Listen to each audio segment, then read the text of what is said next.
السلام عليكم ورحمة الله وبركاته أصحابتي كسو دوادا muuqaalkeena maanta waxaana ku falanqeyn doonaa weliba faalo kooban xalqada 168 ee taxanaha gundhiga Cusmaan fadlan haddii channelka cusub tahay subscribe inoo saar horay diin la joogteen muuqaalkeena la garay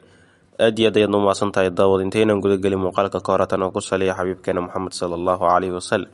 hadeerna si toos ah inuu guda galna muuqaalkeena maanta maalmaha dambe xogaa mashquul iska jira marka la isku dulqaato marka sidaas darteeda ayaan u soo daahinayaa waqtigii xalqada la falanqeyn jiray goosgoosyada kale marka waxay noqotaa hadda xalqada waan soo koobayaa faaladii sida hore u falanqeyn jirnaa si ka kooban oo si falanqeynina shan walaxaad kaliya ayaan ku soo koobaynaa xalqada dhan waxa loo daawaday ugu horeyn aan ku bilaawno Cusmaan iyo Orhaan qaabkii ay ku badbaadeen Cusmaan isaga naftiisa badbaadsaday Orhaanna sidoo kale isaga ayaa isfurtay midaas halkaas hadaan uga harin ninkii lagu magacaabay markaasi Arkadius isagana waa uu badbaadsan waayay gabadhii Holovyra ahayd isagoona markaasi arkay gabadha iyo isagoo Orhaan gacanta ku hayo isaga tagay meesha wuxuuna u sheegay markaasi inuu soo laaban doono kana aarsan doono kana la wareegi doono markaasi naagtiisa uu jecel labadooda mid dunida ugu hari doono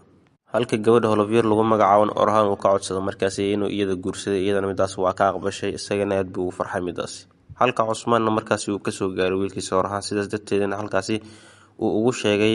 inay Holovyra aqbasho markaasi isaga in uu guursado sidaas darteedna loo baahan yahay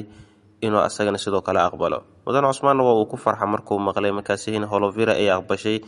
in wiilkeeda markaasi uu guursado in wiilkiisa uu guursado Soomaaliga taana dhumro kadib Cusmaan wuxuu u soo laabtay markaasi qabiilkiisa wuxuuna dadku ku baraarujiyay markaasi in Holovyra ay noqon doonto markaasi gabadha isagoo sodog u yahay goordhow aroosna halkaan uu ka dhici doono dadka dhan arrinkaasi waa ay ku farxeen marka laga reebo gabadha Gonja lagu magacaabo iyadoona dhahday dhibaato ay gabadhani noo soo wada halka Lucasna aad uu xanaaqay isla mar ahaantaasna markii loo sheegay ninkii Orhaan ahaa in gabadha markaasi hore u kaxistay lagana badbaadin waayo kadibna baadirigii ayaa u yimid wuxuuna ku dhahay markaasi waxaan ka rabaa markaasi inaad iska kicaafiso waxaan ku weydiinayaa markaasi markaad soo bixaysay cid ma ku aragtay isagana may ayuu ku dhahay kadibna ninkii Lucas baadirigii halkaas uu ku dilay لأنه wuxuu dhaa markaasi waqtigaaga halkan ku eka halaanka bacdina Soomahan waxyaabo kale ayaanba kugu qabsan doona dilkaaga dartiis ninka lagu magacaabo markaasi Arkadius ayuu wuxuu ku dhaa markaasi intaad baxdid sugu tag dadkan waxa uu sheegtaa baadirigii markaasi iyaga baadirigu ahaa inuu dilo markaasi ninka Orhaan lagu magacaabo dadkina Arkadius sidaas uu sheegay bulshadina sidaas ay ku kacday dagaalayeen isku diyaariyeen si ay markaasi ugu hor yimaadaan markaasi Orhaan iyo sidoo kale Cusmaan wuxuu Arkadius sidoo kale u sheegay dadkaasi waxay rabaan haweenimada in aroos dhigtaan ay farxaan waxayna ku farxayaan markaasi inay dileen baadiriga iyo leeyahay aroos ayana dhiganaya midaas ma laga yeelaa ma Soomaaliya dadka dhan waxay leeyihiin markaasi ki yeelimeen ama gabadha lagu magacaabo Bigum waxay u tagaysaa Gonja oo teentadeeda ku dhex jirto waxayna ku leedahay markaasi waxaan rabaa inaad iska kacfiso maxaa yeelay haweenkaas cunada hadii aanan aniga ku dalbi lahayn saacadan adiga cunugaaga wada haysan lahayd iyadana waxay ku leedahay markaasi adiga wax dambiga kuma haysto kadibna waxay ku leedahay markaasi aad baan ugu xumahay Gonja inay dadkaaga fahmi waayeen markaasi qofka dhibkaaga ah inuu halkan kula sii joogo marka sidaas darteeda aniga ayaa ku fahmay adiga waana ay qaldantahay ayay leedahay markaasi gabadha Holovyra lagu magacaabo iyada lafteedu waa dambiilo oo maxaa yeelay gabadhii wax dishay iyadu waa isla socdeen kadibna Gonja waxay leedahay qof iga fog ayaa i fahmaya dadkii ii dhawaan waa i fahmi laayihiin sida adiga ii fahmaysa dadkii inay ii fahmaan ayaan jeclaan lahaa run ahaantii aniga waan xanuunsanayaa laakiin dadka ima fahmayaan ayay leedahay gabadha Bigum lagu magacaabona waxayba fitna ka kicinaysa markaasi meesha kadibna Baala ayaa u imaanayso wayna salaamaysa waxayna ku leedahay Gonja adigana sina u baahantay ama Bigum adiga soo raaca lagu leeyahay kadibna waxa lagu leeyahay gabadha maxaad ka qabanaysaa iyadan waxay ku leedahay markaasi aniga qalbiga u dajinay maadaama iyada ay kelita iyadu keli waayaa ku dhahay ayaa leeyahay markaasi aniga iyo gabadheeda tahay booska Calaadiin iyo Faadimi ii joogan ay iidan ii joogtaa laakiin adiga waxa rabtaa inaad wax kale mahaasi ka qabato ku jeedaa leeyahay gabadhaasina inaad ka faa'iideysato ayaad rabtaa ka yeelimay ayaa lagu leeyahay adoo martaba agtaan kuma arki kara aniga kadibna howlgal ayaa iyada markaasi mudana Cusmaan arin loogu farayaa halkaas ayay iska aadaysaa ama Orhaan ninka lagu magacaabo ninka Ilbay lagu magacaabay ee gabadhii Caaisha la yirista ee heed dhalay ayuu u yeerayaa wuxuuna ku leeyahay markaas waxaan ka rabaa si jaasuus ahaan inaan u aado markaas ninkii Lucas ciidamadiisa rabaa inaan kugu dhaxdaro boorsa tigisa waxaana ka rabaa markaas talaabo walba uu qaadayo markaas inay ila soo socodsiiso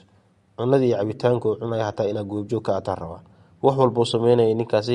inay ila soo socodsiisan rabaa isagana wuxuu ku leeyahay diyaar ayaan u ahay amarkaagana waa qaadanaya amiir kaliya hal mid aan ka codsanaya gabadheedo kaliya ilaaliyo ku leeyahay isagana wuxuu ku leeyahay markaas diyaar waa gabadhaada aniga amaanadeeda tahay waana markaas hoosh waa ina qabata ninkii ilbaa ahaan sidaas uu ku baxay jaasuus ayuuna wuxuu u noqday markaas ninka Orhan lagu magacaabay isagoona dhaxgala markaas ciidamadii ninka lagu magacaabo Lucas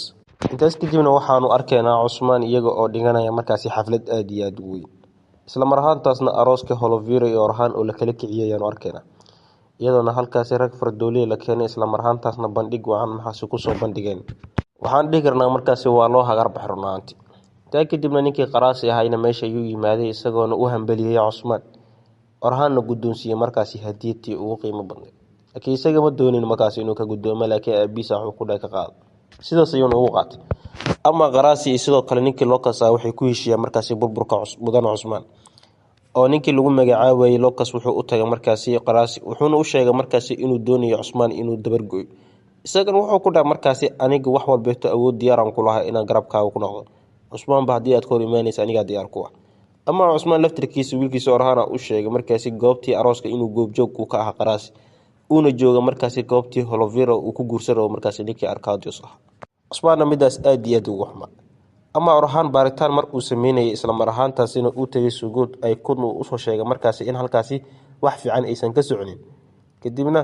wuxuu baarayaa markaas nin taajir Marco lagu magacaabo waa ganacsade Marco ayaa dhahan ninka sidaas darteeda waa laga shakiyay uu ninkan qolkiisa la baarayaa ka bacdina waxa la ogaanayaa inay waxba ku jirin laana meesha tufaaxyo fara badan aaliin asagana wuxuu u sheegay tufaaxan dadka masaakiinta in la siin doono kulanka ay u kulmeen dadka masiixiyiinta ee taa markaas inay markaas dadka masaakiinta caawiyaan sidaas darteedan dadka agoonta inay sii doonaan markaas hadiyado laakiin tufaaxa hoostiisa seefa ayaa ku jira isla mar ahaantaasna caawa ay ku dagaalami doonaan markaas ragga Kristanka ah taas ayaana Orhan iyo koos baxday laakiin ay ku waxa lagu dhahay markaas dadka waa inay indhaha ku haysaa waxay taba haweennimadii markii la gaarano meesha dagaalaba ka dhacay Cusmaan isaga xafladu dhiganay laakiin suuq dagaal ka socdo waana ay xakameyn waayeen ay ku dii ciidamadiisa in ay markaas celshaan ragga markaas Kristanka ah halkaasina dagaal ayaa ka dhacay ciidankii markaas Lucas ayaana halkaas dadka ku baabi'iyeen ama ehelka markaas ma degan ee Roomaanka ah iyaga laftirkooda waa dagaalamayeen laakiin dagaalkooda mid xeeladaysan muusan ahaan waxa dhan ka dambeeyay waa ciidamada markaas Lucas iyagaan dadka dileen Lucasna kor uu ka daawanay wax walba meesha ka dhacay qalcada Karadin baa ii hartu dhahay taas ayaana mar dhow la wareegay anigu kadib waxaan arkaynaa haweennimadii markii Cusmaan buu waxa loo soo sheegay arooska isagoo iska dhex jooga in suguud weer lagu soo qaado isla mar ahaantaasna markaas halkaas la guud sidee ku dhacday uu leeyahay isagana uu faafaahinayaa kadibna Cusmaan ciidamadiisa soo kaxaysanaya soo baxaya baalaan hore u soo raacaysa ama gabadha Holovira lagu magacaabo waxay u tagaysaa markaas gabadha Goonja lagu magacaabo halqadan dhexdeeda 3 mar waa ka badanta inta mar ay ka codsato markaas inay iska cafiso laakiin iyada waa ku diiday maya ayaa ku dhahay iyadoona ninkeeda Calaadiin ku tiri xitaa anaga ma waa isaga tageen Calaadiinna arinkaasi wuxuu la socodsiiyay xitaa gabadha Faadima lagu magacaabo wuxuuna ku dhahay markaas waa inay ogaataa gabadha lagu magacaabo Goonja maxaa yeelay xitaa waxay iga codsanaysaa inaan ma isaga tagna heerkaas ay gaartay kadibna waxa gabadha lagu magacaabo kulay jarku tahay naagtiis waa magaceeda ii gooyay ayaa waxay soo sheegaysaa markaas naagta lagu magacaabo Goonja inay meeshani aysan joogin isla mar ahaantaasna ay bax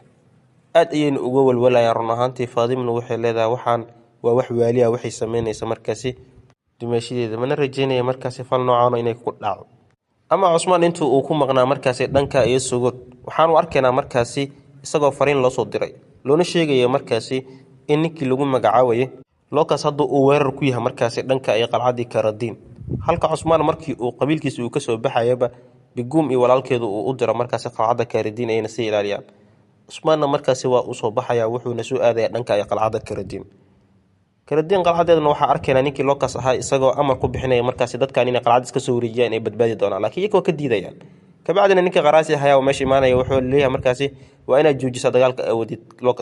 Lucasna wuxuu leeyahay macquul ma adiga anigu waa bisla jirnay isku safayaan Soomaan sidee ileedahay dagaalka jooji muwaalantaadi